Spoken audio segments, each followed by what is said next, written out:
How's it going, everybody? Guess what day it is? That's right, Fanfiction Friday! Yep, we're gonna continue reading that Smash Bros. Fanfiction. Last time we stopped at chapter 4. So... hold up, give me a sec. Let me pull that up. The story. Let me tone down the music a bit. And there we go. All right. There we go. Chapter 4. The Oddness Gets Odder. Threed. Graveyard Underground.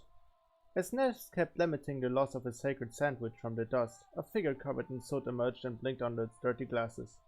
Jeff didn't see Ness and Paula for a moment as he cleaned his lenses. "Somehow I survived the crash landing," he commented to himself. "I do not want to go through that again." "Who's that?" asked Paula somewhere within the dust. Not crying over her sandwich, she slowly got up and saw the blonde boy in the darkness. "Oh, is that you, Jeff?" Jeff put his glasses back on and stared at her. "You're Paula?" "Yes, you are. I made it," he said, relieved. "Life-threatening crash landing aside, I made it just fine." Paula smiled a bit. "I'm so glad you're here," she said. "We were worried that you were stopped by Geiger's forces on the way here. His power must have shrouded all of Eagle Land by now." Jeff looked down at Ness, grieving his loss of the sandwich. "And you must be Ness," he said. "Pleased to meet you." Ness sniffed sadly and got up on his feet, looking at the new companion. "Yeah, nice to meet you, Jeff," he said. "Oh, would you stop crying?" Paula asked. "Jeff can take us out to this prison. You can order all the pizza you want after we get out." With realization, Ness cleared his tears and immediately composed himself. "Oh, I see. Yes, I don't have to cry anymore," he said. "Hooray for easy solutions!" "That was an awfully fast recovery," Jeff remarked. He looked to the right of the mess of rocks where he spotted a locked door. "Anyway, that door is locking you in." He took out from behind a weird machine with a key shape protruding from one end. It was hard to describe the tool he took out, but it had a pseudo-square shape and was large enough to carry on two hands. Jeff moved to the door and inserted the key in the slot. 2 seconds later, he twisted the machine and the door opened slowly. "There we go." "Sweet freedom is awesome!" Ness rejoiced while Paula looked appreciative. "I'm so desperate for you to make I'm so desperate to make you my best friend, Jeff." Jeff put the machine away. Somehow. The machine was clearly larger and noticeable just to put away when it's in the air behind his back, but he managed to do it anyway. "I think you need to take some fresh air. Badly," he suggested. "Why don't we— oh no, I forgot." He went to the scrap parts of the Skyrunner to look around his two party members. You two, are you okay? Say something." "Wait, what's happening?" Paula asked as she and Ness stared at Jeff looking around the Skyrunner. She got her answer when she heard an angry growl coming from the wreckage of the Skyrunner. The ship wasn't completely totaled. The spherical design was spared for the most part, so the interior of the ship was still standing somewhat. From within the smoke, a black paw-like hand with a spike on the back of the wrist emerged, causing Ness and Paula to back away. Being psi-powered children, they drew their right index fingers back, sparking to life with energy. "There was a monster in there! Jeff, how could you come here with a monster?" I didn't," Jeff said. I would have been dead by now if I did. Possibly. Anyway, don't attack him." As Ness and Paula processed this bit for info, Lucario emerged from the wreckage with a low growl, holding his panicked trainer close to his chest with an arm. Because Lucario was a very imposing creature new to the children, they sweated a bit, thinking that Jeff was kidding about not being a monster. When they saw the Pokemon's owner being clutched to his chest for protection, they lowered their sparking fingers in confusion. "What's going on here?" Paula asked, not completely sold to the idea with the spike monster inside the cave. "Chris?" "Chris?" Lucario suddenly spoke, getting their attention. The aura wielder was thankful to feel strong aura waves from his trainer, as evidently by his coughing. "Oh, it's so good to know you're okay." "Bleh!" Chris coughed loudly, his and Lucario's body covered in dirt and black soot. I'm alive. Oh my god, I'm alive." Ness blinked once and the two fixed their gazes on them. "Hi," he said. Chris was shocked to know that he had found the first smasher of the group. Jeff was just a small preview of what was to come, but Ness was more important than the blonde. Now the hard part to let them come with them was the current event taking place in the cave. Hi, Chris said shyly. You're Ness, right? Jeff told us about you and Paula. Paula sighed and turned to Jeff. Jeff, why did you bring people in here? She asked. They're not part of us. I know in great detail that we're missing someone else entirely different than them. Jeff nodded. I know that, but these two helped me to get here. He said. They turn out to have their own mission. You see, on the way here we were attacked by the other unknown beings not related to Gygas himself. Wait, what's that? Ness asked. You were attacked by other enemies that weren't Gygas? Henchmen? How can that be? He turned to them. And how are these two related to the whole thing? Hold up, give me a second. Lucario placed Chris down, letting them both the chance to dust themselves off. It's pretty hard to believe, Chris said. Sadly, we got involved in that problem ourselves when we tried to escort Jeff to your side all the way here. And there's no other way for us to solve it without making a stand. Paula stared at Jeff. You got yourself mixed up with other enemies, she asked. Yes, that's what happened on my way here, Jeff said. I thought we would be able to face this new threat by ourselves, so having them accompany us on the journey would be very good. Ness had a feeling that the imposing blue monster was a nearest guy somewhere behind that piercing glare of his. So he approached him to examine Lucario by walking around him. The aura wielder made no move, trusting Ness's blue aura. Of course, the useful, Ness said, surprising Chris and Lucario. This guy got spikes on his body. Some good spike strikes all you need to defeat enemies. Lucario, or any other Lucario from his species, was ironically never too fond of using the spikes on their bodies for anything in a battle. In truth, the species felt that the spikes looked a little over the top, but most thought that this was how Arceus wanted. Yeah, that's kinda weird. That's kinda weird. Lucarios have like these huge, massive spikes on the back of the wrist. And they never used them in any kind of attack. That's kinda weird.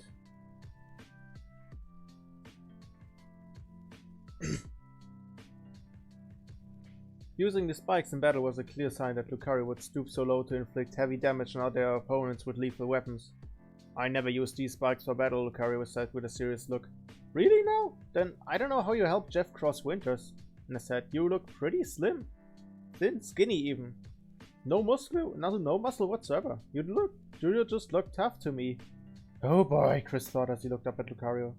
Feeling extremely insulted, even more so with the muscle fact, Lucario struck the ground with a clean fist, causing a fissure to run up to a good 40 feet from the floor over the wall and the ceiling right above him. Ness and Chris felt the small, trembling shaking of the floor that they gulped in unison. Lucario, careful! Chris called it. That could have caused a cave-in! Lucario gasped and took his fist back, standing back up at full height. Sorry, I was a little ticked off, he said. Holy, Ness gulped, examining the fissure in front of him, and so did an astonished Paula. This was a severe contrast to what he thought before he got caught. Angry ladies, rabid dogs, animated mushrooms, and new age retro hippies. Only in the Earthbound world this is normal. Did I say weak? No, I meant to say the enemy's weak against you. You didn't say any of that before, pointed out Lucario. Don't punch me, please, Ness finally said, just to be sure. Anyway, Paula began, still examining the fissure. I'm still not convinced if we should let you come with us. We shouldn't stray too much from the prophecy by getting too much outside help. Ness walked to her side. Well, let's just pretend they help us till a certain point, he suggested. But what is this about other enemies who barred Jeff's way? I've got no idea, Jeff said. It's safe we let them come. Please, you two, Lucario alone gave me a bunch of experience without me or Chris lifting a finger. When did he get any experience? Chris thought in confusion. How can he even tell? Ness and Paula exchanged glances. Okay, you seem pretty sure of yourself, Ness. You seem pretty sure of yourself, Jeff, Ness said, turning to look at the two otherworldly travelers. It won't hurt us to have some temporary backup, as long as the big dog guy doesn't trip me and stabs my back with extreme prejudices, using that glaring spike on his chest.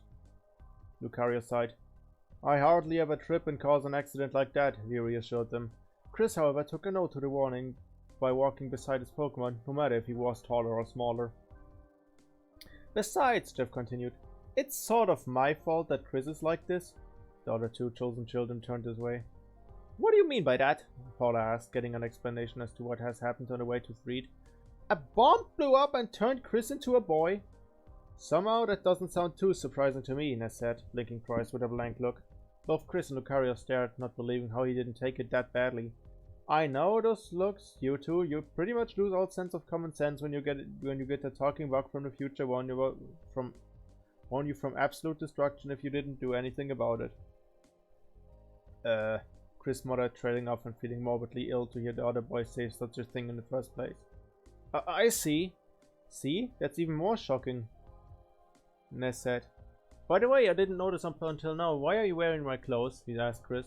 Wearing your clothes? Chris said before looking down at himself. He said, that sounds a little bit too random to say. Lucario was just as shocked to see his trainer wearing a different wardrobe set. He didn't see Chris changing clothes during the fall, remembering he didn't change clothes before the panic and plunge to the ground. Sometime between the start and end of the fall, Chris's old clothes were ditched over an exact replica of Ness's clothes, down to the red sneakers and up to the iconic red cap. If that wasn't enough, he was also sporting a newly obtained backpack on his back. The sudden change of clothes scared the boy, mostly because he never felt the change at all, at least not by his free will.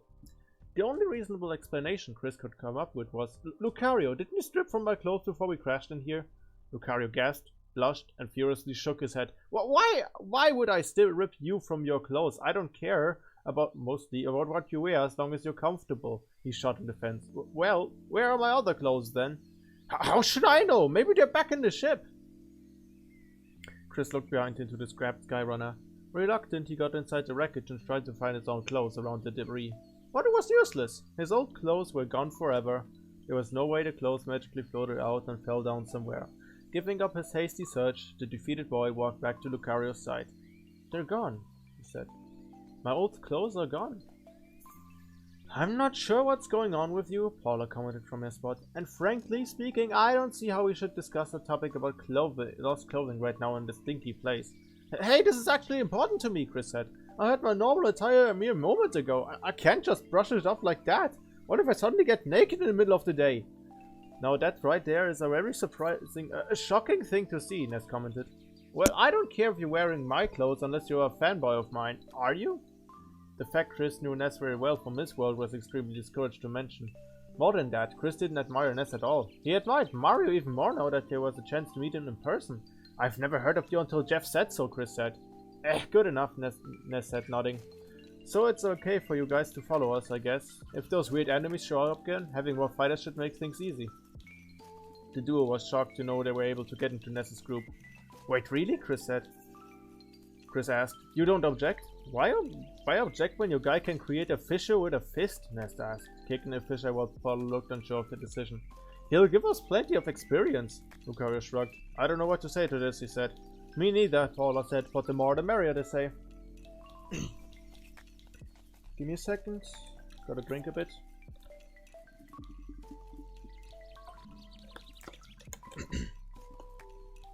Ness and Paula joined your team. Ness and Paula looked around at the same time. Huh, how odd, Ness said. Feels like someone just announced something in a loud voice. Let's not bother with that now, Paula said, turning to the exit of the cave.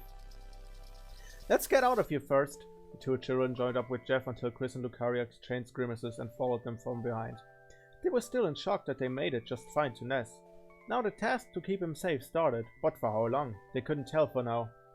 As they climbed up some stairs made out of ground, Chris pondered why he had randomly changed clothes that resembled Ness's. No doubt this wasn't normal, he thought. There weren't any mechanics in Ness's game where the characters could change clothes at will or not. For an experiment, he tried calling Master Hand with his mind, but received no reply. He only had Lucario for better support, and would need as much support as he could pull throughout the mission. Graveyard. Lucario was happy to know he would walk out in the open with his dear trainer at last. No more hiding inside the house in the real world. He was free to go wherever he pleased. Through his time, he would never leave Chris behind for anything in the world. His company was always refreshing and a good sign. He felt like a true Pokemon owned by a traveling trainer. He wished the first urban setting they would visit was less gloomy than what Threed was. Threed was, by all accounts, a creepy town shrouded in a perpetual night. The graveyard was the worst place to be, and it did feel incredibly morbid that they came up from underground where coffins were buried. Glancing around, the town was like a ghost town with citizens holed up in their homes to avoid the zombies and other monsters that roamed the dark corners, and it was just beyond the fences of the graveyard. The aura of evilness seemed to be stronger there, much to Lucario's distaste.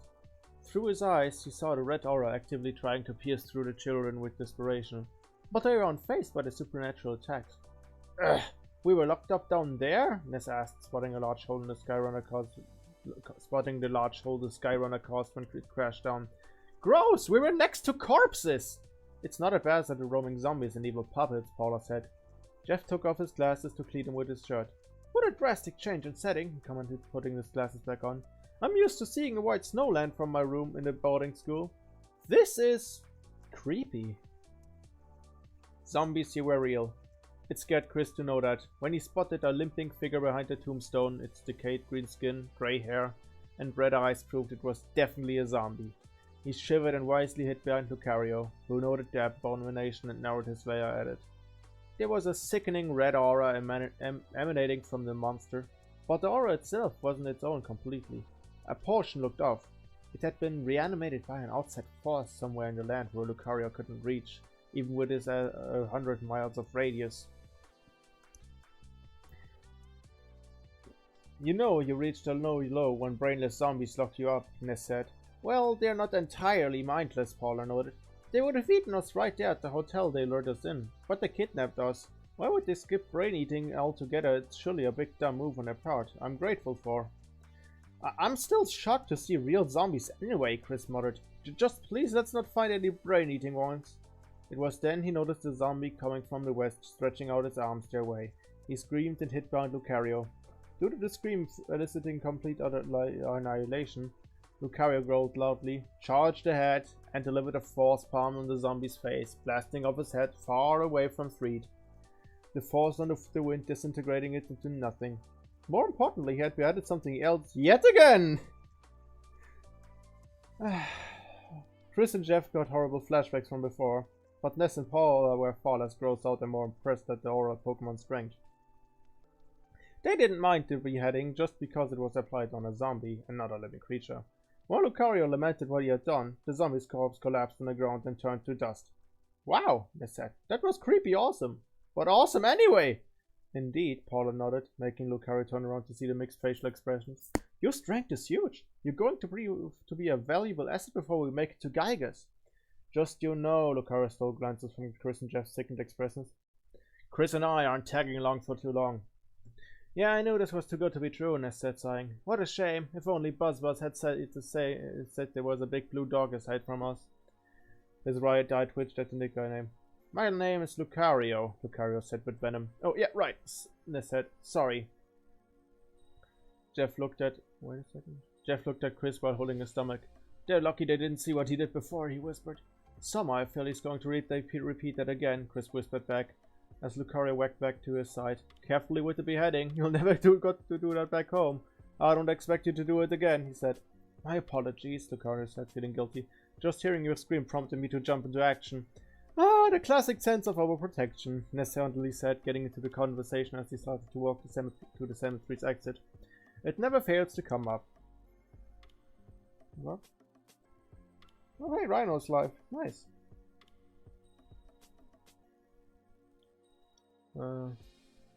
While they walked to the exit, the otherworldly duo was pondering when they should inform Ness that he was being targeted by an army of bad guys that had no relation to Geiger's. Though it was also unclear how long they needed to keep him safe, and by extension themselves. Soon enough they would possibly leave the children behind. Everything was a mess, and they couldn't only help the trio in their task. Chris' memories of the plot were a little hazy. He wanted to ask what they were going to do in the zombie town, once having exited the graveyard from the west side. He asked him, "What are we going to do now?" "Eradicate the zombies from Threed," Paula said. "This is clearly Geiger's doing. There should be an explanation to the odd occurrences here." "Yet we don't have any clues about where to go," Ness said. "Well, kind of. There are these zombies blocking the way up north or to some kind of entrance. We gotta move those out of the way because there are a lot of them lurking around that area."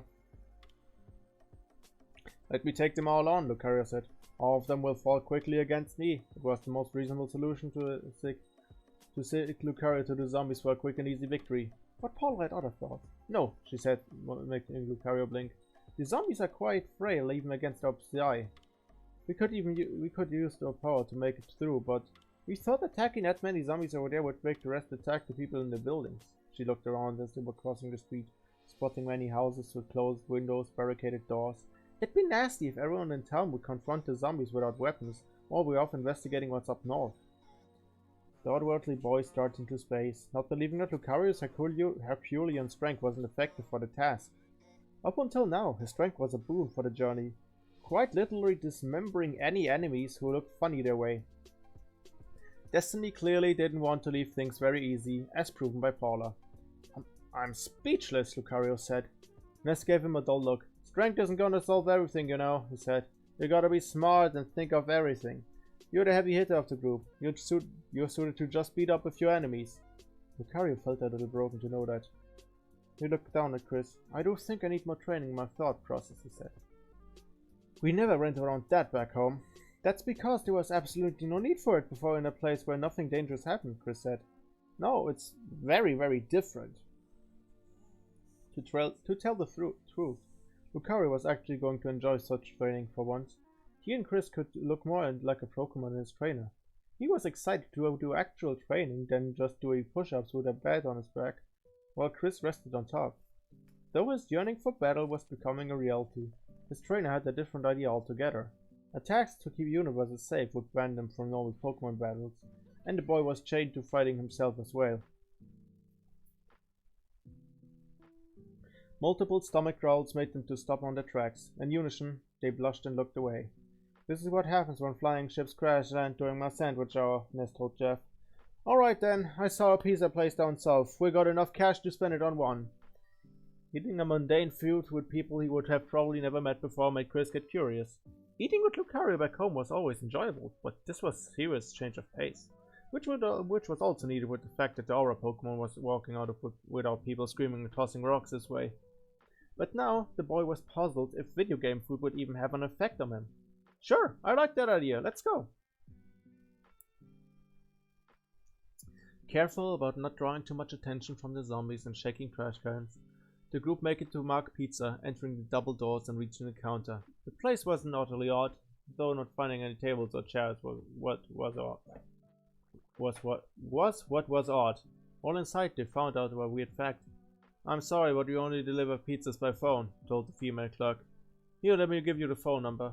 While Ness, without asking for much details, recorded the phone number, the other stared. You don't have many people coming in here, do you? Paula asked. The clerk sighed. No. Wait, we're right here. Why don't you just take your order now? There's a reason why we don't have any tables and chairs here, you know. Chris took the chance to look at the empty corners. Yeah, business is this bad. Still, we're here. We can take the pizza home. No, it's better if you're out and we have to charge you money for the delivery guy delivering the pizza. There was so much wrong with that sentence, they had to stare blankly at her. Now Lucario knew without using mind reading why the aura of restaurant felt fishy. I'm sorry, what? Jeff asked. Are you purposely making us charge more money for something so unique? Thank you for coming in. Any other questions should be addressed to the manager, but he is not here. I'm just a boring clerk who only takes orders, not complaints. Too bad, the clerk said with a twitching smile. Fearing this wasn't going to go anyway, they gave up on the queries and just walked out while Nestle reluctantly ordered the pizza by phone. It only took roughly 3 minutes of walking away from the establishment for the pizza delivery guy to rush out from the double doors to greet them. Hello, I'm the only Mac Pizza delivery guy, he said, showing him the pizza box. There was a brief moment where almost everyone was entitled to his consent. The charge is $48. Chris and Lucario were shocked that they saw a tab for the pizza, and Jeff was similarly looking unappreciative. No doubt Max Pizza wasn't heavily financial issues if the price for pizzas were that big. They looked at Ness, who didn't even shrug one bit and handed over a $50 without complaining. Here, he said gladly, and he gladly took the pizza. You can keep the change.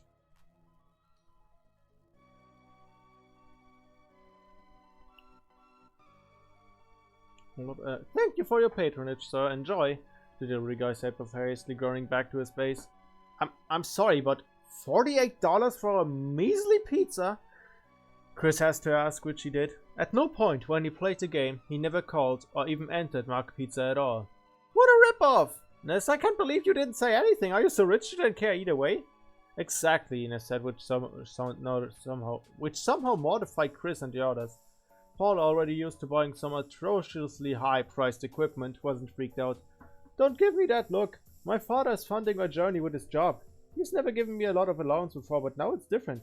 I think that I'm going to have to retire after I finish Geiger's off. He opened the box and took a full cent in. Enough about that. Who wants a slice? Unbelievable, Chris said. Chris, Lucario, and Jeff said at the same time. Yeah, this smells so good, you can't believe it. He ignored the triple facepalm display. Facepalm, not facepalm.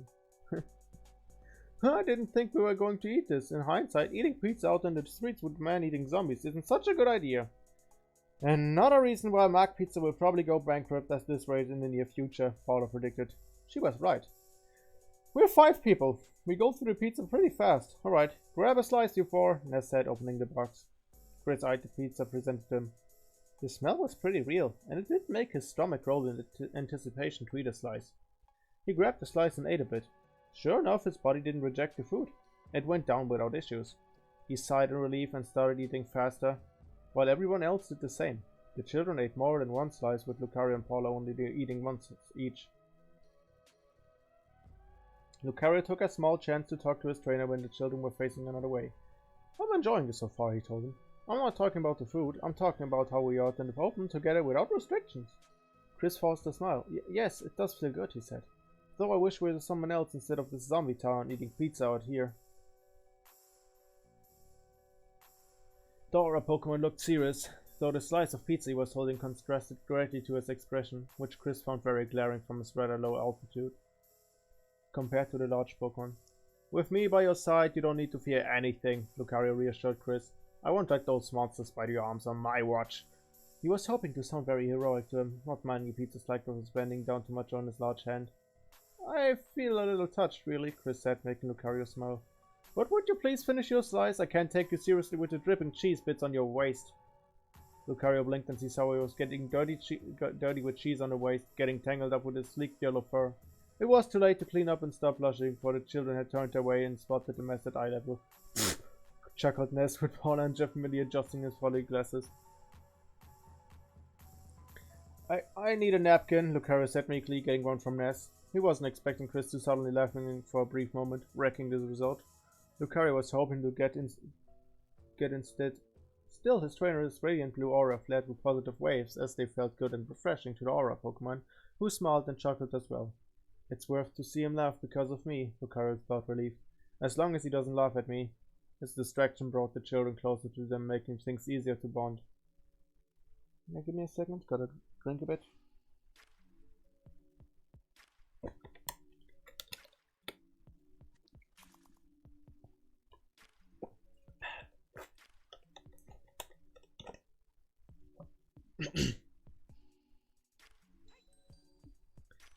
When they were done eating and laughing, they discarded the box in a trash can and reassumed with the journey walking across the street to the south portion of the town. A portion that seemed too deserted. Belly's full. Now what? Ness asked the group. We never found out what else to do when we were kidnapped by zombies. Our best bet is to look around, Jeff theorized. Anything out of the ordinary, besides zombies and evil trash cans, should be worth looking at. It wasn't long before they heard Lucario growl deeply. They jerked their heads his way to sound, baring his fangs, his sharp, bloodthirsty fangs. Seeing this as a bad sign of things to come, Chris leaned to him. Why are you growling so suddenly? Oh wait, your aura ability! Aura ability? Ness and Paula repeated. As Jeff and the reluctant Chris explained what the ability was about, Lucario's aura vision activated as he saw the world's lucid red aura cover the town completely. Sorry. The sickening aura, as his senses picked up, came from nearby. It was coming from a suspicious circus tent. He was able to tell how the tent itself had an aura of its own, unlike how the red aura engulfed everything into buildings, which of course had no singular auras. A building of the tent emitting its own aura was unheard of. But if the red coat was enough to tell him, it was dangerous. Sense and see living creatures, souls at will, Ness said. Holy crap, that's awesome. I wish Psy had that sort of thing. His remarks fell on deaf ears to Lucario. You know, I think I'm starting to admire you. You're definitely looking cooler and cooler. If the very good remarks can come from Chris himself, it would snap Lucario from his growling fits. The boyish teen looked up at Lucario. I didn't think others would see you in this light, Chris suddenly spoke, smiling. I feel so proud of you. That was enough for Lucario to drop his aura vision and smile at Chris. An actual praise from his trainer was a must to relish, as evidenced by his low growling sound. The other three children exchanged blank glances for a moment before Ness said, So, what LU aura did you pick? Lucario focused on the task and pointed southeast. A circus tent is expelling its own red aura. It's not normal at all. It's certainly possessed by Geiger's influence. There's the first clue right there, guys, Paula said. Let's head over to the suspicious circus tent. Carefully making sure they weren't spotted by monsters. After passing several trees that were for some reason were unnerving, Ness and Paula, due to previous past experience, the group made it to the south portion of the town where they found a large purple circus tent that didn't look particularly odd, save for the desolate location. As they got closer to it, Lucario's protective instinct pulled Chris to its side. Though his trainer didn't object. That tent's suspicious, you say? The tent wasted no time to make itself known to them, once a demonic face smirked evilly at them. Known as the Boogie Tent. Horrified of the floating face on the tent's front entrance, Chris yelled and took cover behind the growling Lucario and the rest of the team. They were too slow to avoid the bright flash that came from the tent's eyes. Their eyes met with the flash at full force and nearly everyone started crying, much to their collective charging. They weren't necessarily bawling or tossing out needlessly. Their eyes were just filled with tears that they couldn't focus well on their eyesight. Gah! Jeff shrieked. I used PSI Flash Alpha on us, Paula said, trying to clear an incredible flood of tears. Lucario felt humiliated with his eyes crying tears for no good reason. But as long as Chris was next to him protected, everything would be fine. Even using his aura vision, the tears from its eyes prevented him from spotting aura waves by making him look all blurry. However, being very special Lucario, he was able to keep track on the tent's aura by increased focus. The others didn't have to be told where the tent was, as it was just right in front of them. The big problem, though, was the fact that the tent's face was the strike point, not the tent itself. It was a fact they found out when Paula fired off a frigid wind from her hands that bounced off from the tent's uncovered portions. Dang! Ness said, barely seeing the face warp to the left to laugh at the misery. The face has to be struck to damage. Use area of effect, PSI skills, Paula suggested. She fired off a small bolt of fire that erupted into a wide wave of flames that struck the warping face head on. It shrieked in pain and shook the tent as a whole to dissipate the heat, going back smirking and laughing at them, even more so when Jeff had to shoot it with his gun. Just as Ness and the others were prepared to strike back, they were all struck by a wave of fire. The children recoiled a bit at this, but Lucario held his position, not feeling very damaged. Ugh! Jeff shrieked. Where did that fire came from? I can't see well. Guys, spoke Chris weakly, his hands somewhat stretched out in front of him to himself. I feel strange. Odd even. What? Paula said, dusting off her dress. Strange, you say? There was something Paula needed to ask when she remembered. Chris didn't complain about crying eyes. Your eyes aren't crying. No, Chris muttered, worrying Lucario. Everything in front of me is spinning. I don't know why. I don't know what to do. The other four stopped at the moment to process what he said. Okay. Ness spoke up. That's a weird way to phrase that. Oh, for heaven's sake, Paula said in realization. Chris is feeling strange. The Psy flash from him before didn't make him cry, it made him feel strange.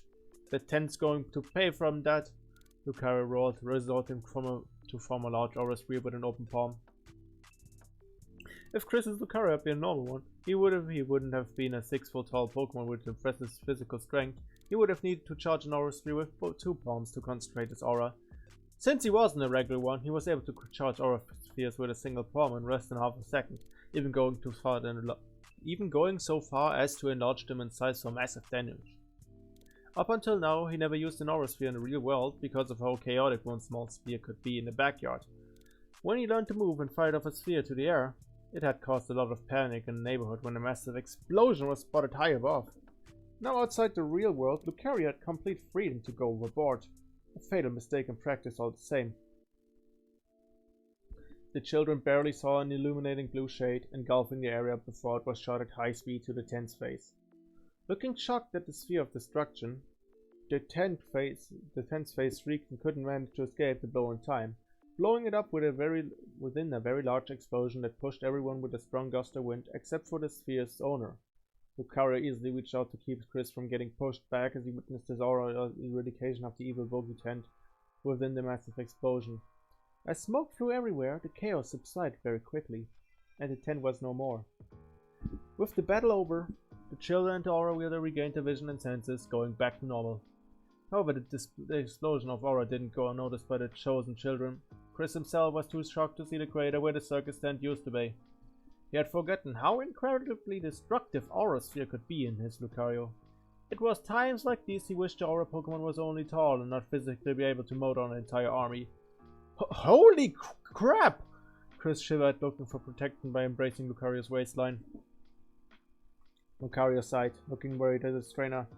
Sorry, it irked me so badly when it attacked you with his flash as well, he said. Well, Chris didn't stop looking at the smoking crater. He hoped the people in town didn't see the explosion, which was inevitable for sure. I'd hate to see what could happen if you were really, really angry. His Pokemon sensed waves of fear, feeling guilty for being the cause. Looking apologetic, Lucario knelt down and pulled Chris to his side. I apologize for scaring you, he muttered. It wasn't my intention at all. I was trying to protect you. The boy was touched, but only for a little while. To know he was probably the main reason why Lucario obliterated the bogey tent with such extremes made him feel sick, wondering why he didn't get a baby Riolu instead of a juggernaut. There was some relief in knowing it wasn't a living person that was destroyed. Before Chris could say anything, they heard Ness, Paula, and Jeff approaching the crater, looking like they were about to have a bathroom accident right there. Holy steaks! Ness breathed out, actually clutching a hand on his breathing chest. Just unbelievable! Paula sat next, carefully making sure she wasn't going to slip down to the dome-shaped crater. She looked up at Lucario. You're far stronger than you look. Lucario felt thrilled until Chris shot him with a discouraging look to keep him from going overboard. Why don't you stick around until we reach Gygas? Ness asked. No, really, I'm serious with this. We all children with psychic powers, but you're a god in a dog disguise. Logic dictates us young children should live to be the future of the country. Screw prophecies, join us! I am not a dog, Lucario said annoyed. And I've said it before, we're not planning to travel with you for too long. We've got other matters to attend to. Where? Paul and Jeff stared up at the aura wielder. Lucario looked down at Chris for help. The look on his face told Chris he was the one supposed to come up with lies. And it pained Lucario to give his trainer a role for now. We were traveling for now, Chris said. That's all there is to it. Just traveling? Ness questioned. Dude, you got yourself a monster in Lucario. Fighting an evil entity of pure evil is far better suited for him than just tracking the earth. Paul said, Ness, we ourselves can confront Gygas. We're the chosen ones, and we can only get outside Belt when it's not about the 8 melodies or Gygas himself. The leader sighed. Yeah, I know, it sucks anyway, he said, kicking a pebble down the crater. He then got the attention of a trash can rolling down to the center of the crater, and something fell out from it. It was a jar with honey. Hey, what is that down there? I'll go check, Ness offered. As if it was normal for him, the boy was able to hover down using his psi power, surprising Chris more than Lucario. The blonde girl looked back at the duo. There's something bothering me, she said. The duo looked worried that she was probably not following the tale. Where did that PK fire come from? I'm the only one of the group who can use that ability. And I'm sure there weren't any other enemies nearby who could use that. Then that means, she had Chris and with a blank look. Wait, so...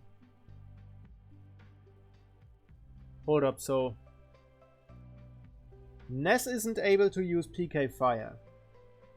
Do I understand this correctly? Ness isn't canonically able to use PK Fire, because this is a move Paula only can use. Or does he learn it later? Because if he can technically use it in the entirety of Earthbound, then why the fuck is it a part of a Smash movement? Whatever. Wait, why are you staring at me like that? Chris asked, backing off a bit. It didn't look like it, but Paula was concentrating her powers on Chris's self. Quickly, she picked up a familiar energy running through his body that she didn't feel was there before. Because she didn't bother to sense PSI energy on something else, it wasn't a chosen one. Jeff lacked PSI completely, but he was still a chosen one. It came off as a wonder that the otherworldly boy even had PSI, yet wasn't part of the ensemble. Chris, you have PSI power in you, Paula said. Jeff blinked. Chris possesses PSI power? Yes. I feel left out now. The otherworldly boy gasped and looked at his hands. I have what now? He asked, feeling scared about the chance of randomly exploding or tossing someone away with his mind. PSI, Paula was reassured. Just like Ness and I, you possess the same energy. You used PSI Fire Alpha during that fight back then by accident.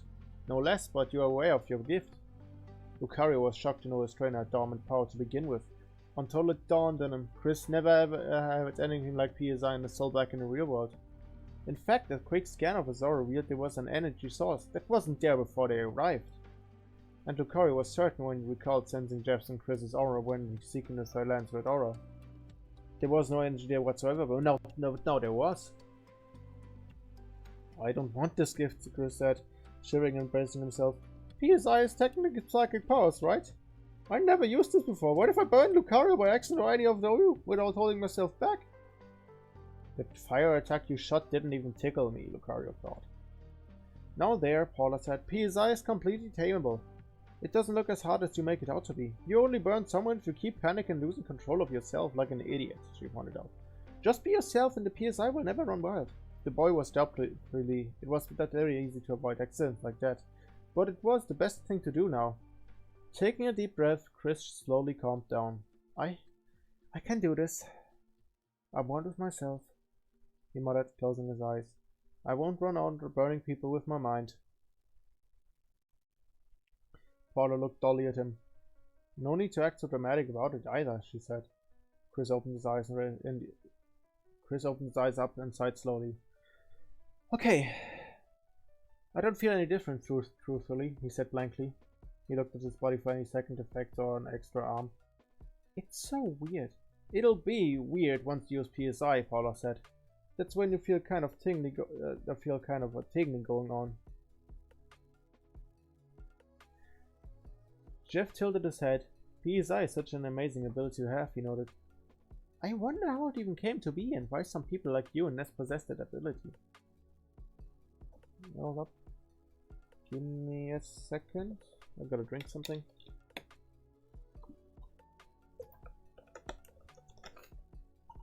Don't forget to stay hydrated, guys. I don't know myself, Paula said. I was just born with it. Lucario looked at Chris. This is great for you, he said. You can defend yourself in battle now. His trainer shivered. Don't put me on the front lines just yet, he begged. I'm just a novice and I've never been struck down so badly. Can you help me being Can you keep being my shield? Forever, Lucario gladly said with a smile, leaving his trainer. Ness came back carrying a jar with honey, except it wasn't normal honey. It was a jar of fly honey, as the label said. Alright, I've never seen this before, Ness said, showing it the jar. It looks special though. Let's keep it and see what we can do with it. That wasn't a trash can, Ness, Jeff pointed out. That alone is not a healthy decision. Whatever, Ness said, putting the item behind his back. Chris and Lucario gasped and silently when they saw this jar seemingly disappearing from view completely once it tried to circle Ness's back. I have a feeling we need to go to the cemetery and look for clues for there, unless Mr. Aura sensor here senses evil. Lucario blinked and focused on a question. Nothing else seems odd aside from the red aura everywhere, he said. Isn't another building expelling its own aura? For now, the group went up north. Much later.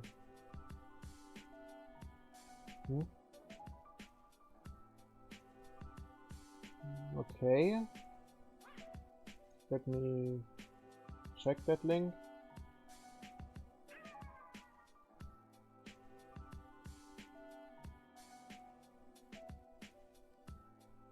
Okay.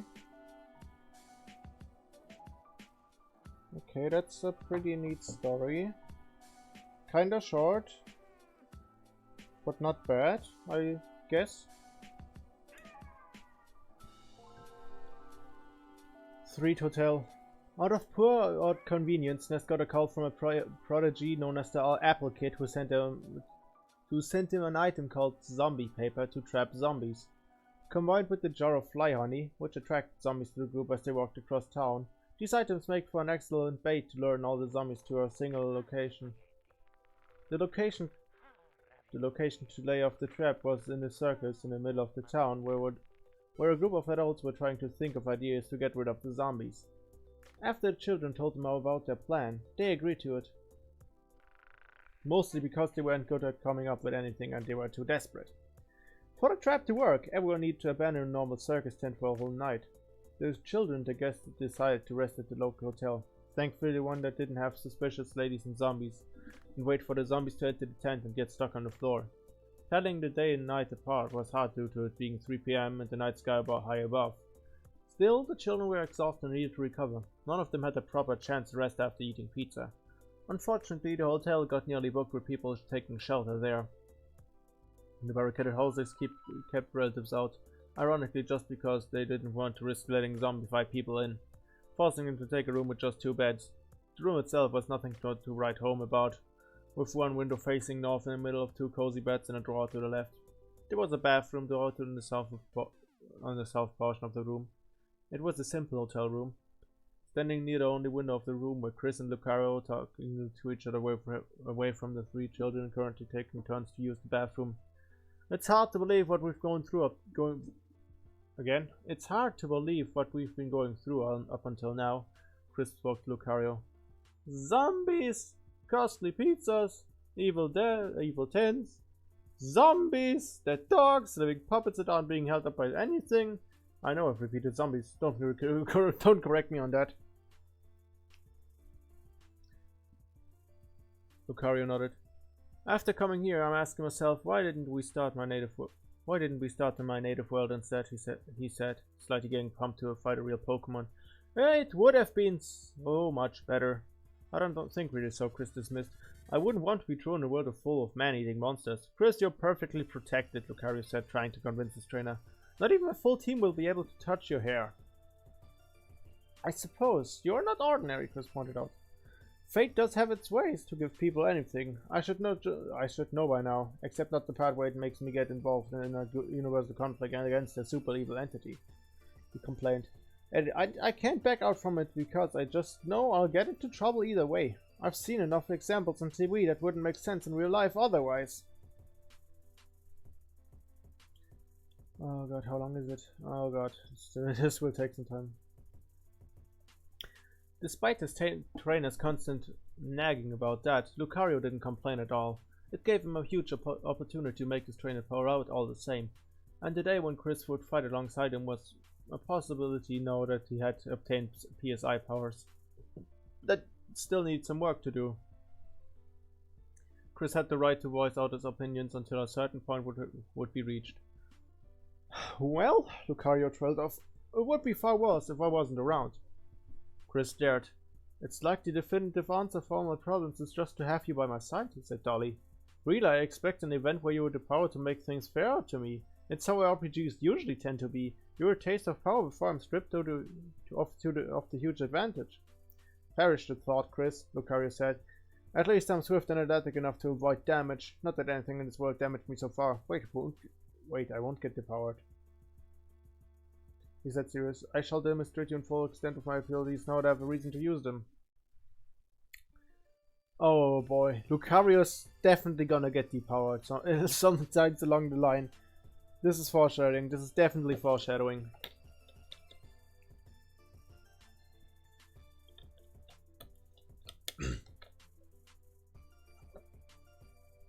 Chris thought back on the crater. Are you kidding me? I know how powerful you can be, he said, making Lucario widen his eyes. I don't want to see that full extent of your powers just yet. Or ever. What if we end up blowing up the planet at full strength? You made that crater with just an aura sphere back then. Lord knows what you can do if Master and lets you use the final smash. Lucario smiled at the thought of using a smash ball, but he gasped when Chris glared up at him. I'll be careful, Lucario said. Good, because I'm inevitably expected to grow stronger without you hogging all the experience for yourself, Chris said, sighing. I'm crazy prepared to know not to expect from this amazing journey across the worlds and whatnot, but I'm not crazy prepared to cope with all of it right in front of my face. Letting you do all the grunt work will come back to bite my own butt in the event when you're not available, he shrugged. Chris, please stop being so negative about this, Lucario said, kneeling down and falling to be at eye level with his trainer. Everything will be okay. The boyish teen looked worried. I'll try, he muttered. Nagging too much is bound to annoy others. And I want to make new friendships with people in other worlds. He shook his head. I'm not sure myself, Lucario. I need time to cope with it all. His large Pokemon pulled him to his side, feeling waves of uncertainty in Chris's aura. You have all the time to get used to it, he assured him. I'll be there with you. Thank you so much, Chris muttered, hugging his Pokemon from the right side. Lucario growled deeply in appreciation and nuzzled Chris' head with the tip of his nose.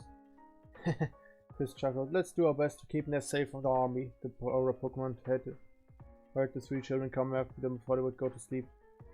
Let's rest for tonight, you guys, Paula said, hands behind her back. Tomorrow is going to be a very arduous day.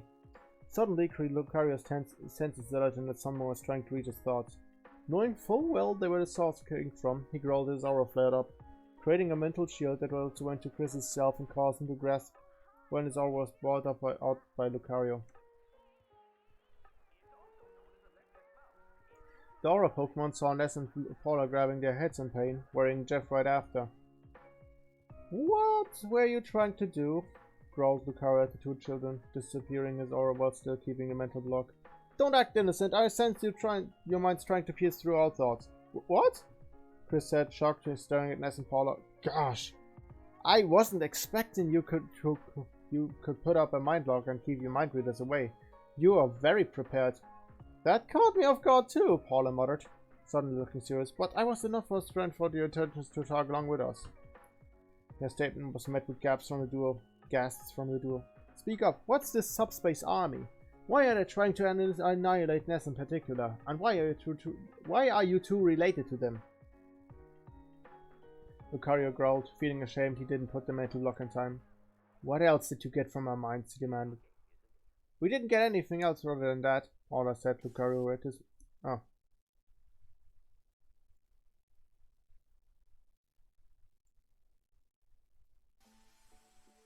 Alright.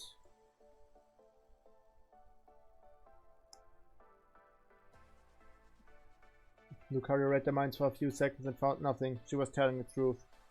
They didn't get further into their thoughts, especially the controversial part that Ness's world was a video game. So I ask again, why is the army after Ness?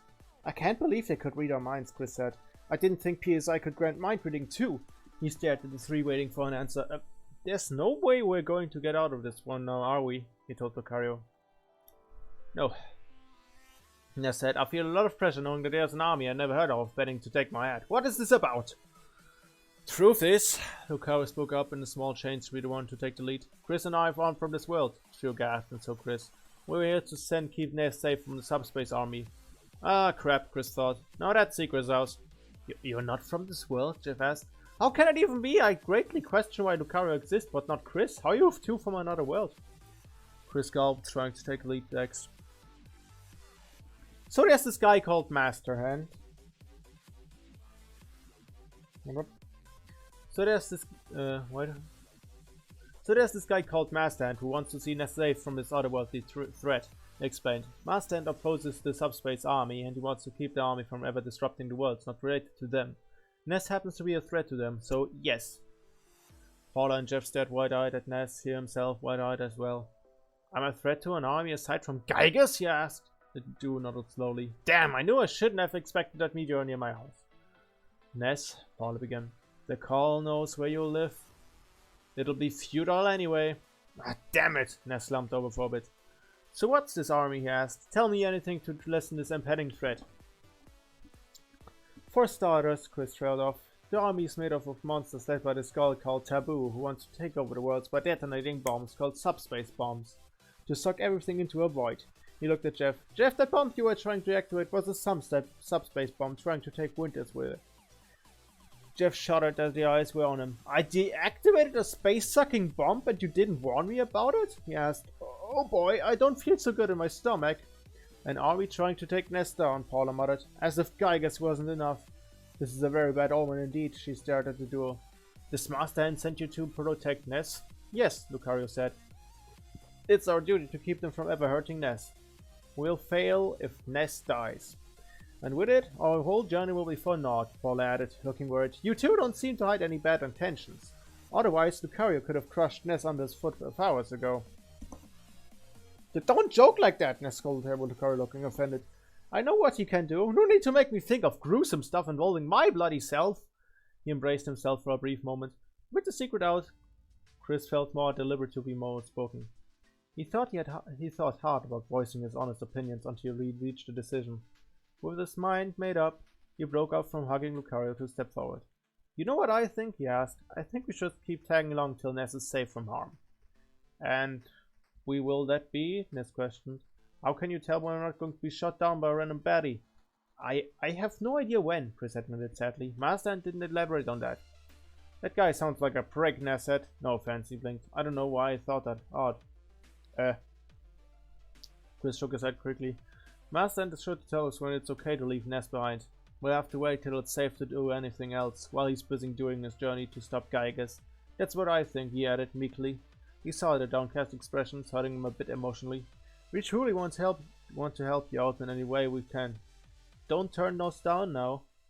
Paula considered the option by rubbing her finger on the chin. You've been a great asset so far, she noted. And perhaps we won't stand a chance against this army by ourselves. I wish our 4th member was here with us to be better prepared, Ness. She turned to the confused boy. What do you say we do? Ness grumbled and tossed his hands to the side. Guess we better let Chris and Lucario follow us till the end of their mission, whatever that is, he said. I have enough enemies as is. Chris smiled a bit while Lucario sighed in the background. Oh, thank you, he breathed out. It feels somewhat better to let this out at last. Why turn down the dark that Kanuka filled with his soul? Lucario's eyes shot up. I have said this one time too many already, and don't you even understand? He stopped yelling and Chris glared his way. Dora Pokemon coughed. When he realized his yelling wasn't helping the case, seeing the 3 children back off immediately. I mean, I'm not a dog. Stop calling me that. Point taken, Ness meekly said. With the mission having been revealed to Ness's group, Chris and Lucario would finally be able to rest easy that they had gained their trust. Some difficult decisions were made when they turned out for the night. Paula was given a bed for herself, leaving the 4 males with the bed. Ness was able to nab a bed from himself once Jeff remembered he had picked up a broken air gun. He managed to turn the broken machine into the Magnum air gun, much stronger weapon than his pop gun.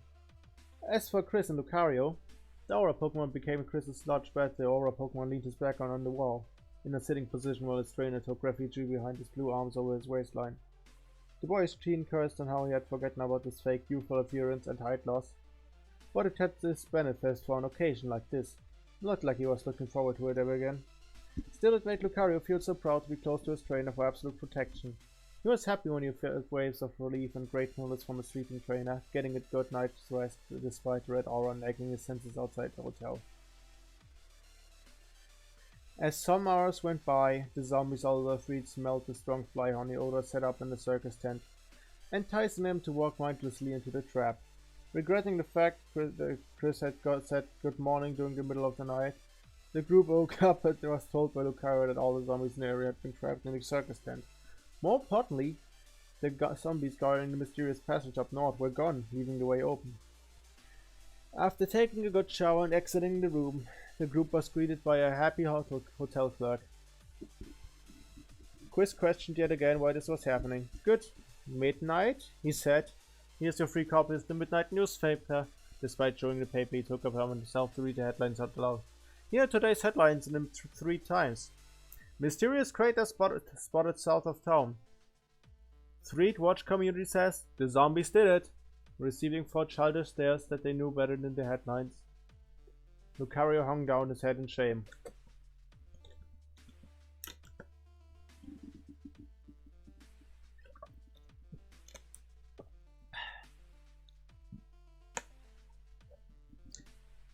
Okay, how long is this? Oh my god!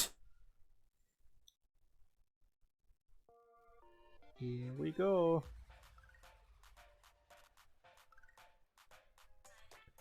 Oh dear god, this can take some time. We're an hour in and somehow I'm like just halfway done. Just as we were about to enter the western graveyard, the group walked in front of a solitary tombstone when suddenly Lucario sensed a presence appearing within its range. He got paranoid that someone could go simply barge into his range like that, so he growled immediately and pulled Chris to his side, looking up at the sky to spot a spinning, bearded, glass-wearing old man wearing a black tuxedo and a black top hat. What the? Lucario muttered, getting the children's attention when a man descended down in front of them. Oh god, it's him! Ness said blankly, finding his sudden appearance not so surprising. It's the photographer guy who's been stalking me ever since I stepped out of my house. He already knows who Paula is. How did he appear from the sky? Jeff asked, never having met the man before. He just appeared out of nowhere, Lucario said with surprise. Despite the man's gentle blue aura, he didn't give Lucario a good impression. How could he manage to just enter my aura range? Now something's bugging you? Pictures taken instantaneously, the man said with a glee. I'm a photographic genius, if I do say myself. Alright, Jeff responded, not sure about what to say as they saw the cameraman taking out an old-fashioned camera from behind. Okay, get ready for an instant memory. The newest three members exchanged curious glances with another, hearing Ness and Paula sigh. Might as well go ahead with it, you guys, Ness said. Paula adjusted her bow. He never accepts the no for an answer, she pointed out. See the bright side, he'll give us the photos for free. For some reason he doesn't want to disclose. Chris stared at the man. I feel like I'm being stalked, he said. And he appears from the sky. I have goosebumps at what he truly wants done, what he really wants to do. Chris, hush.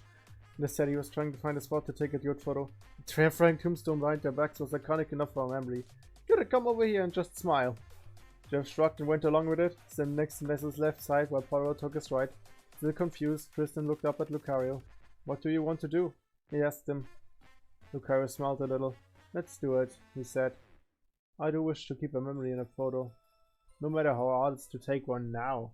He did let Chris move away, picking up and sitting on him on his left arm. What do you say? Chris looked down at the faraway ground and forced a smile to Lucario, rubbing his head in one with care. Okay, let's do it, he said brightly. I also wish to take a photo now, even if it's so random. Growling pleased. Lucario stood next to Jeff and the five looked back at the cameraman. The cameraman smiled. Look at the camera. Ready? He then added. Say fuzzy pickles. The three newcomers exchanged one last confused glare and said fuzzy pickles together. With Ness and Paula. Before the shot was taken. Ness gave the biggest sign in time and Chris leaned to his soft Lucario's head. The photo was taken nicely, Three Travels would never find out for now that the smirking ghost was floating above them in the shot. What? Wow, what a great photograph, the cameraman said. It will always bring back the fondest of memories. As strange as it looked, the man jumped high in the sky, spinning all the while. Lucario, Chris and Jeff saw the man going up so high from the night sky that he eventually disappeared in the blink of an eye, within Lucario's range, which greatly perturbed him so. He disappeared inside my range, Lucario said, feeling paranoid. How does he do that? This isn't normal. We'll never find out why, won't we? Chris said in a deadpan as he was set down on the ground. Nope. Paula dully replied.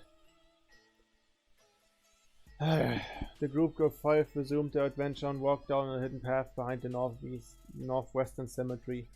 Passing through some dead trees and bushes, the atmosphere was horrifyingly enough for some of them, but with the zombies trapped in the circus tent with the aid of zombie paper and fly honey, the latter that Ness had decided to keep around, the team was safe from ever fighting zombies and freed.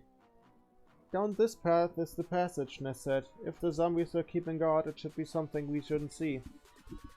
Hopefully, the mysterious source of the zombies on the other side. Freed can't go on having zombies forever until we beat Geigers. Ugh.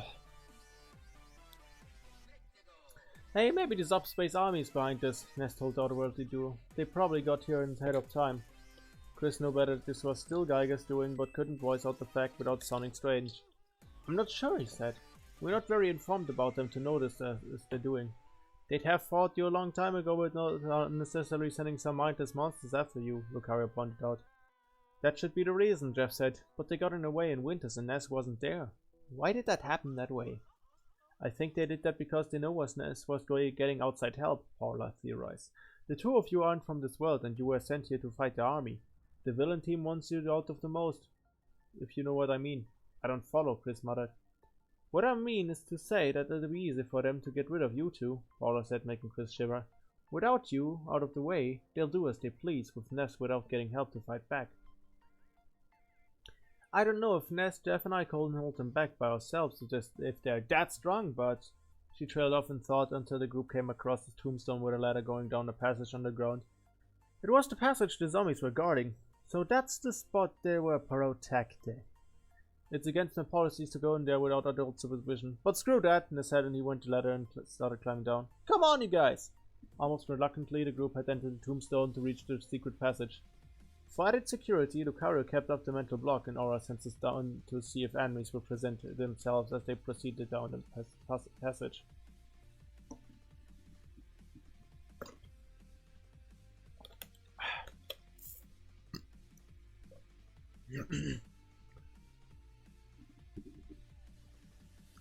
Grapefruit Falls Passage. The passage was just a regular passage, mostly shrouded in darkness, that only had one direct path from 3 to the other side. It wasn't entirely free of monsters though, with beasts that didn't behave nicely, deceased zombie dogs, and ghosts. I can understand why there are zombies around, but how are ghosts real? Paula asked. Frankly, Paula, we'll never find out why, Ness said. As they went down the passage, some enemies did show up in the form of ghosts and more zombies. Steeling himself to fight for himself, Chris tried to at least use his newly acquired PSI powers to defeat them, which sadly never happened as Lucario himself almost always struck every enemy down with a punch to the face or an aura sphere to the face. He did this mostly out of instinct to protect his dear trainer. His relatively weaker dear trainer who needed to develop his powers. Lucario, can you please stop hogging all the experience for yourself? Chris asked when wished he didn't need to fight. The children didn't complain about the experience as it leaked on them, but Chris never felt any difference to notice. I need to train my PSI on an enemy. Then why don't you use it on something else? Lucario asked. If I use it on a tree, I may start a fire with my mind, that's why. Then I can be your training partner. Chris considered option training with the Juggernaut. It greatly scared what someone with spikes on their wrist would do to him. Sorry, I love my life. I wouldn't even think of tossing a fist your way. Wait, hold on a minute, Ness said. How come we can bash on ghosts? Aren't they supposed to be invisible? Perhaps the TV media lies to children about some supernatural facts. Jeff commented. He got stares. What? I was just commenting on it. They came to a stop where they found a glaring pink blob that was made out of all things pink puke, with Lucario sensing a red aura out of it. He started growling down at it. Don't tell me it's actually... Paula trailed off until two clean eyes popped up from the smile of pile of puke. Ah! She shrieked. Sniffling sound came out as it hurt Ness's side. The boy backed off once the eyes stared up at him. You have... Fly, honey, he said delighted. But actually you're just a commoner. I'm the mortal enemy of your kind, he proclaimed. I hardly consider a puke ball a mortal enemy, Jeff said. Chris winced. I've seen everything now, he muttered to himself. It's hard to believe the blood of puke was capable of human speech. Ness looked dully at the blob. Look, random puke guy, we need to move on ahead and get to that ladder behind you. There was a rope ladder leading outside to another area behind the pink puke. Unless you wanna die. Move aside, please, the minibar topped angrily. How rude to all commoners, he said. I am merely doing the job for my boss I can't talk. I am merely doing the job for my boss, Master Belch. It's my sworn duty to keep you off limits from here. He turned to Chris and Lucario. Hey, you two, you look familiar. The mentioned duo blinked. Familiar? Lucario wondered. He narrowed his eyes. You're those two guys sent by that hand guy, or other guys alerted to survive, the mini-barb said. You must perish! He narrowed his eyes. You are those two guys. Oh, I read the same sentence twice. Wait! Chris interjected, confused about the fact. Who told you about us? Since you're going to perish in here, I may as well tell you, the mini-barb said, ignoring the group's collective bored looks. But first, stinky breath! It surprised them all by releasing a very stinky breath that propagated the air quickly, causing him to gag. The breath had the nasty effect of making the eyes cry uncontrollably. Again with the crying eyes? Ugh! Ness complained. I hate this, and I'm already short-sighted as is! Jess? Who the fuck is Jess?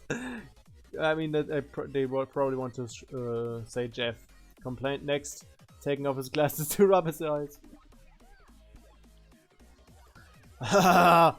The mini-barb laughed as they helplessly rubbed their eyes. Now that your defense is against my mic, you shall die! He jumped towards Lucario to push him down. Which was a very suicidal idea, as it only got him to latch himself on his fur, allowing the aura Pokemon in his presence.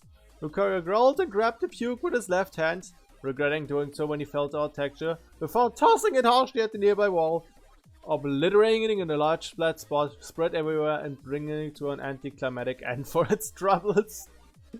Jesus Christ.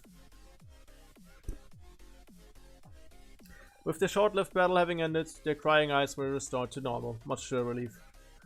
Whew! Paula sighed. That was the end of it, she said as they looked at the pink puke splattered on the wall to the right. We won! Ness joked. Oh my god, I can't believe we defeated a monster made of puke. We're so awesome!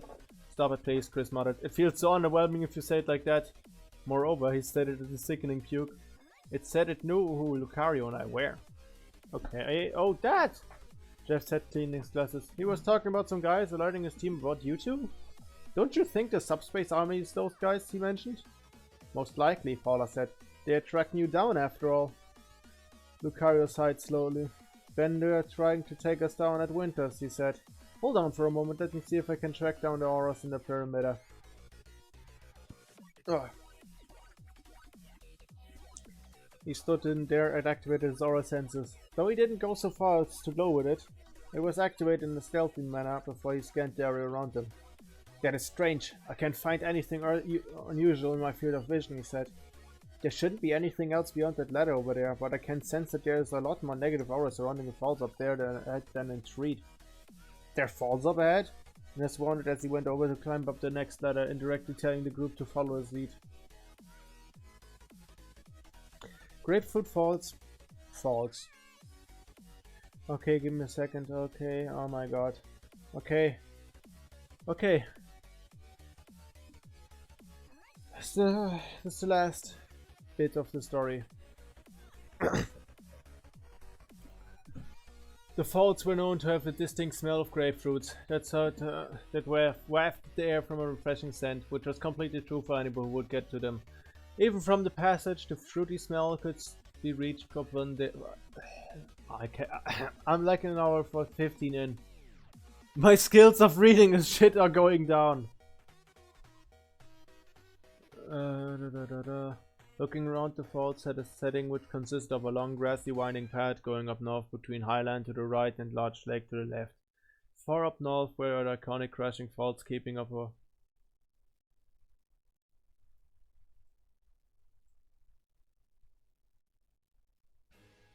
Okay. Far up north were iconic crashing falls keeping up a water supply from the flora and fauna out in the region. It was a location like this that looked majestic to visit, and both Chris and Lucario didn't mind the oddness that was the grape smell, as there were no grapes anywhere in sight for now. What a smell, Jeff noted. How very pleasant. It's hard to believe this area is shrouded in a red aura, Lucario stated. It looks so peaceful for the naked eye. Say, Ness began, wouldn't that mean one of Geiger's cronies is somewhere in here? I get the feeling that Violet Bathmaster was trying to keep us away. And possibly the source of all those zombies with Reed, Paula said. Oh, customers! The five jerked their heads and left where they found a man wearing a black hat smiling their way. Would you like to buy my wares? They offered them. I sell a lot of food like croissants, cups of coffee, and calorie snacks. Ness looked around to see if there was any other people nearby. Seriously? He asked. You set up your business in this rather desolated location? Chris looked incredulously at him. Are you seriously asking yourself instead of the costly pizza you brought back in Threed? He asked. This is far weirder than the pizza. I fail to see how this is much weirder than this man here, Lucario commented. This man sniffed. Don't call me weird. The other guys laughed at me proposing on you to set up my business here. I figured it was a tourist landmark, he said in his defense despite his tearful eyes. Would you buy something from this poor soul? Sometime later. After buying croissants from the random business guy at the falls, the group continued down the grassy path to see where it led them. As they walked, they stole glances at the large lake next to the path, admiring the falls far up ahead in the horizon. The overall scene looking pretty nice and nice to set up a picnic spot, had it not been there for the monstrosities that they came up across after walking further north. There were large brown crocodiles in the path up ahead. The children backed off at the elderly bipedal crocodiles, constantly rubbing their bellies as they surveyed the area for food. Or more precisely, prey to eat alive with their large jaws. The goofy looks in their eyes gave a false impression of friendliness, their version of crocodile tears. For once, I miss burning zombies, Paula muttered. But we have to get through them all to proceed, Jeff said. He counted the crocodiles, adding up to 6 of them. He eyed the cliffs on the right from the base on the top. We could possibly climb up to avoid them, but the trick here is to avoid alerting them on our presences. Ness sighed. This is nothing for Lucario, I bet, he said as he smiled up at the blank Lucario. Go beat them up! Both Jeff and Chris disapproved of the idea of throwing the aura Pokemon who could potentially dismember them all. Lucario stared at his trainer and discouraged himself not to do it. I don't want to do it, Lucario said. This is not a good idea. Ness and Paula were never shown the horrors of his fights against the living beings, so they were largely unfazed. It's a swell idea, of course, Ness said. Look at this, it's your time to shine. Not even tossing my Psy-Rockin' will be enough to take them down. And Paula and Jeff are not exactly war material like me. Paula and Jeff looked bored. Please move you. Do it for Chris. Nice try, but not even that excuse will work. As they argued on, Chris looked forward to the crocodiles, who sadly managed to hear them from 25 feet of distance. Once they turned their heads to this direction and saw the prey conveniently carrying croissants at spices. Their uninterested eyes lightened up and they licked their lips nearly in unison as if they shared one mind among the crew. With such a terrifying response, Chris started sweating and tried so hard to forget the gruesome images of his body being torn off between the two playing crocodiles. Not seeing humans in the region made the crocodiles crouch down and slid over the grass at a quick pace, evoking a scream from Chris that alerted his group of impending danger. They're coming over here, Jeff yelled, taking out his brand new Magnum air gun. Oh god. My throat is getting dry.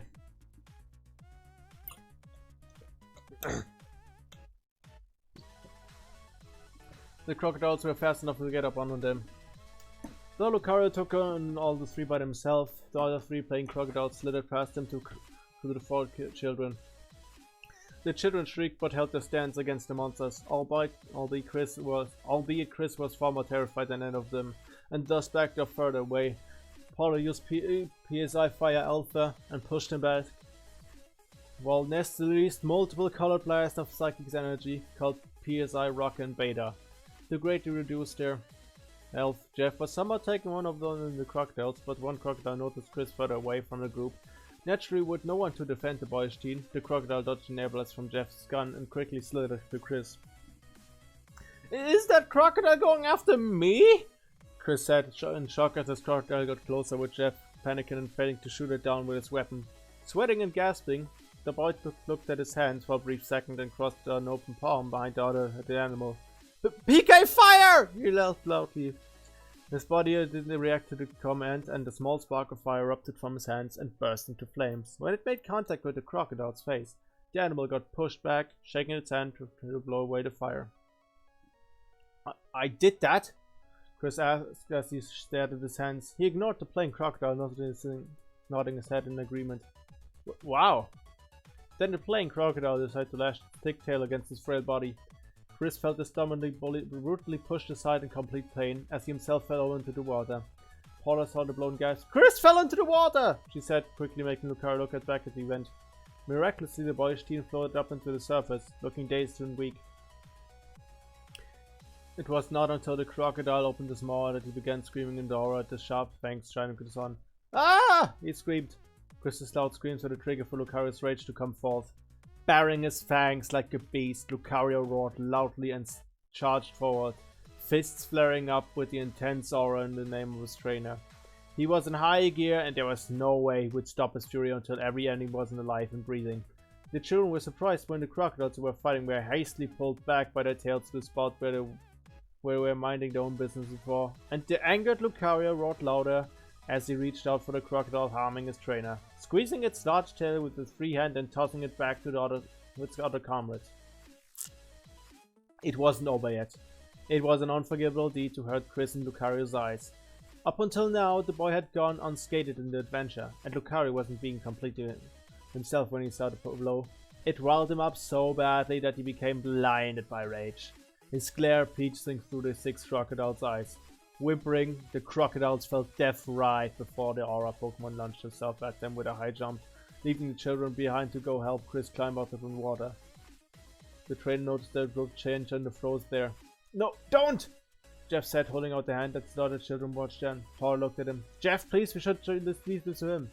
Why do you two oppose the idea so badly anyway? Yeah, I don't understand it either, Ness said, spoke up, dusting off his shorts. Why don't let the guy with super energy nuke the enemy force after when the going gets very tough? The universe is giving us a break with Lucario. Why not take advantage of him? Well, they attacked him so badly when they went after Chris. The sound of limbs and bones being mercifully torn apart turned their heads to the general direction, causing plenty of eyes to witness in shock and horror as the bloodshed taking place before them. Oh my! Ness shuddered. Paula covered her mouth and looked the other way, though she still heard the sound of barking of bones irking her ears, giving her a nice graphic image in her mind. I can't see this, she said. I'm not supposed to see this stuff yet. None of us have to, Jeff. None of us have to, Jeff yelled, trying to silence the bone-ripping sounds with his hand cupping his ears. He looked back to see Chris sitting down and shaking uncontrollably. Chris! He went over to his side and went to check up on him. Chris, are you okay? Blood? Chris did not. Blood? Chris? Jeff waved a hand in front of him. But Chris didn't react to it. Oh no, Chris! Later, the children felt like the croissants they were meant to be in their stomachs. Said stomachs disagreeing to any food contained. Clutching their bellies with both hands and looking partially ill, the children walked across the small wasteland of blood Lucario's left behind in his wake. The Aura Pokemon felt extremely guilty when he found out Chris wasn't saying anything. Things had gotten really bad after taking one good look at him. Chris was paralyzed in fear, embracing himself and breathing in and out heavily. His breathing was so irregular that his eyes were also affected, shaking slightly to the sides as Lucario tried to make him walk forward by gently pushing his back.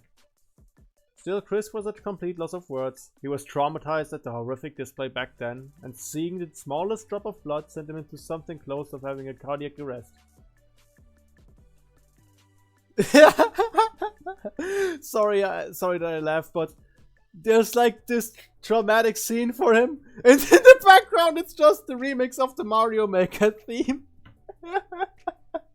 What a mood killer!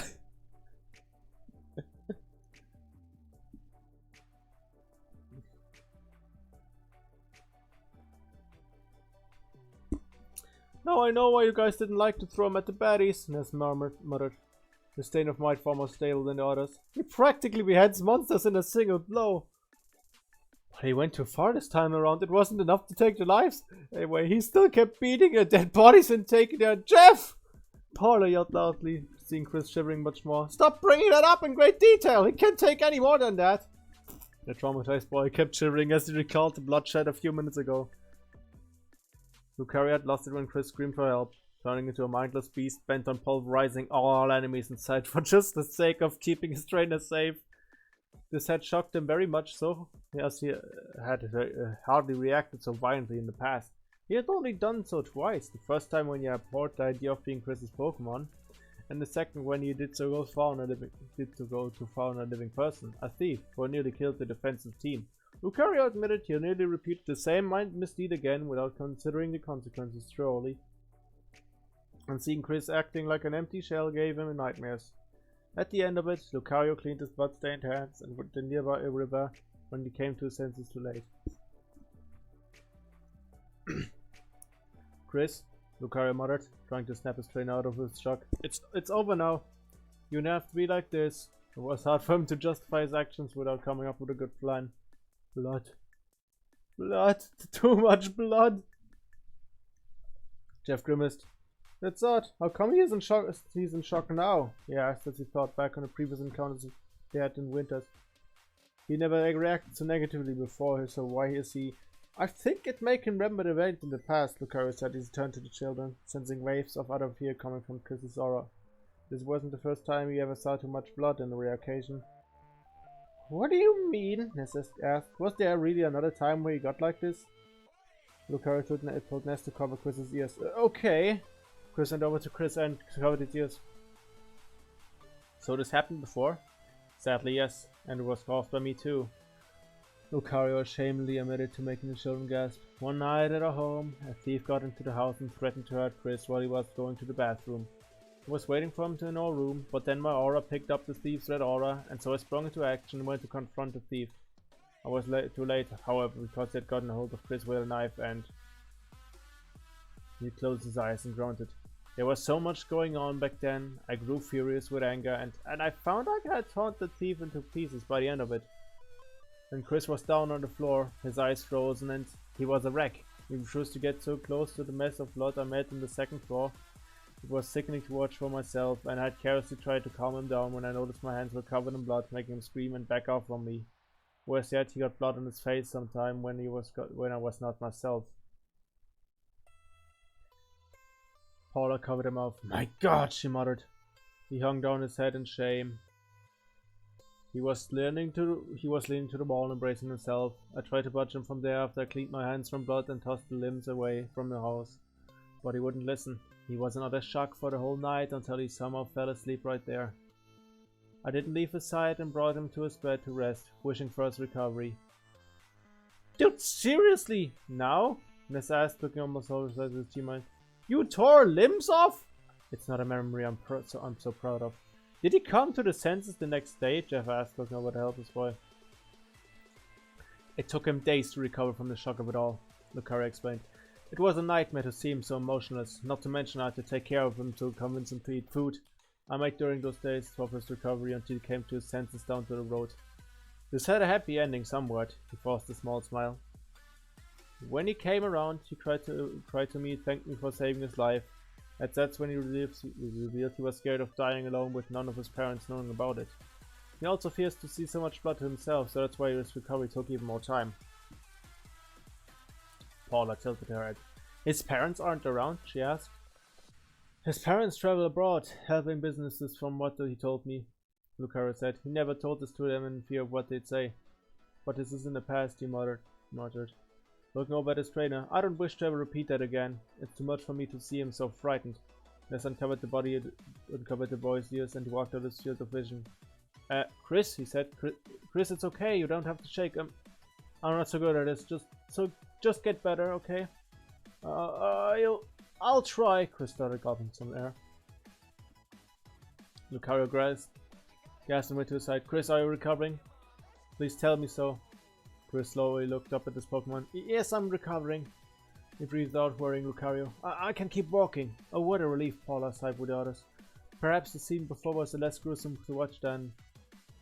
I should better not continue, she resatisfied herself.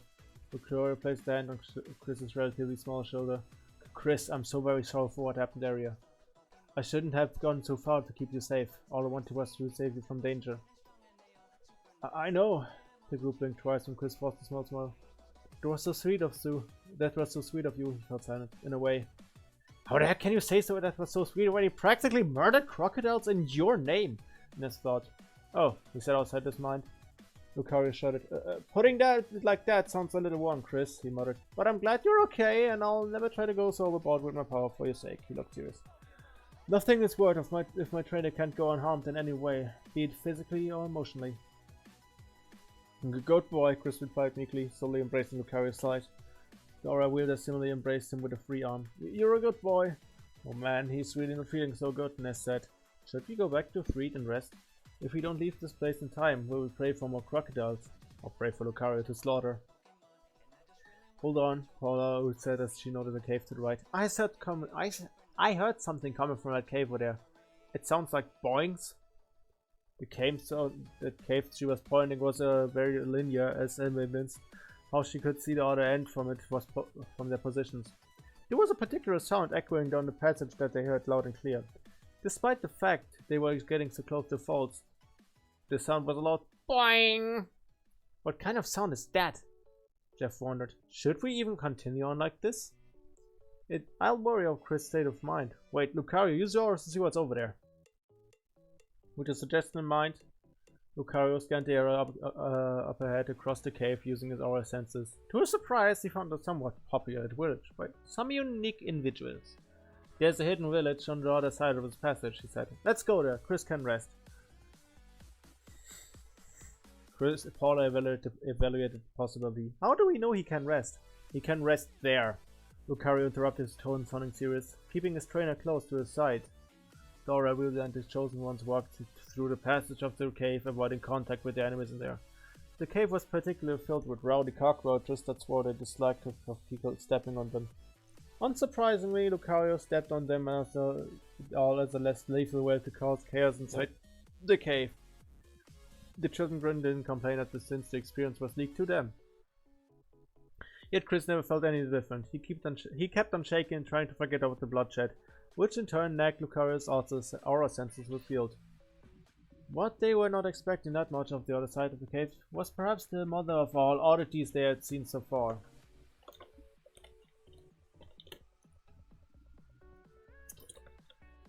Saturn Valley. The grape smell lingered in the air with less force in the open valley. They reached, walking across a small section surrounded by cliffs, eventually took them to the main area. They halted their advance when a small, curious creature presented itself to them. It was barely a foot and a half tall, with cream-colored head for a body without hands, with large bump for a nose and a small strand of hair on top of its bald head. This strand of hair wearing a red bow. What are you? Ness asked as they stared down at the odd creature. Mr. Saturn! Boing! The creature replied jovially. It was a rare place where they got to, but all Lucario cared for now was to let Chris... Nope.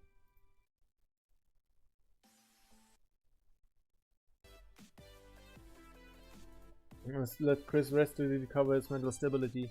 As he wondered what to do, his aura senses failed to pick up a presence shrouded in a dark aura hiding in a high cliff behind him. It was eyeing the two other working travelers, but it fixated its gaze on Ness's back. Taking down Ness is top priority, the figure spoke in a gruff voice that sounded remarkably close to Lucario's own voice.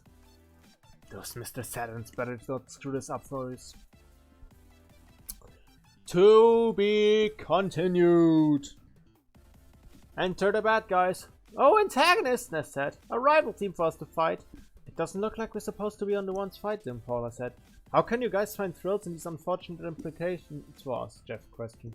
I'm starting to think we got chosen because we're too odd for ourselves. Shut up. Odd is cool, Ness defended. I'll feel on the mind, Lucario said more to himself than anyone. Me too, Chris responded. Would you like to save your data? Yes. Overwrite file? Yes. Grapefruit Falls, Chris, Lucario, Ness, Paula, Jeff. And that's it for today! We made it! It took 1.5 hours, we read another chapter. Jesus fucking Christ. I regret this decision. With every note stream we do this. Anyways, guys. That's it for today, I assume, I guess. Well, what are we gonna do tomorrow? Good question. Well, I mentioned yesterday that I maybe start a series of podcasts. And today, tomorrow, I'll have one of my friends on, most likely, if they can make it. Either 8 p.m. British time or 9 p.m. British time. Well, anyways, guys, that is all. Have a nice evening.